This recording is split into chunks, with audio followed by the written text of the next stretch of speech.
Local family members of a passenger on the missing Malaysia flight says their legal options are stalled because the airline won't release information. As Team 10 investigator Michael Chen discovered, the family is speaking out for the first time about why a young man used a stolen passport to get on that flight. More than a year before this image of Pulia Nur Muhammadi was snapped at a Malaysia airport, this photo was taken of him celebrating his 18th birthday. His family says the young Iranian who converted to Christianity feared persecution and was seeking asylum. While his uncle and aunt lived in San Diego, he was bound for Germany because his mother was battling breast cancer.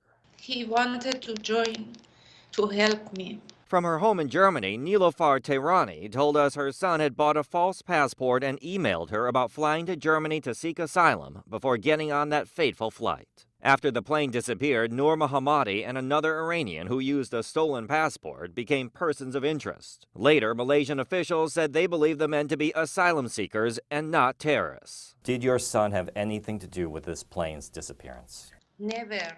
Tehrani calls her son, who was a computer engineering student in Iran, smart, loving, and looking forward to freedom. She says every day that goes by without knowing his fate is a slow death. I'm a mother. I should know what happened. Part of her search for answers, a request for a copy of his ticket confirming his destination, which is required to determine international jurisdiction for a possible lawsuit. A request denied by the airline, citing a pending investigation. Her family hired local attorney Dan Gillian, who wrote this letter to airline management, calling the reason unacceptable. This is not secret information.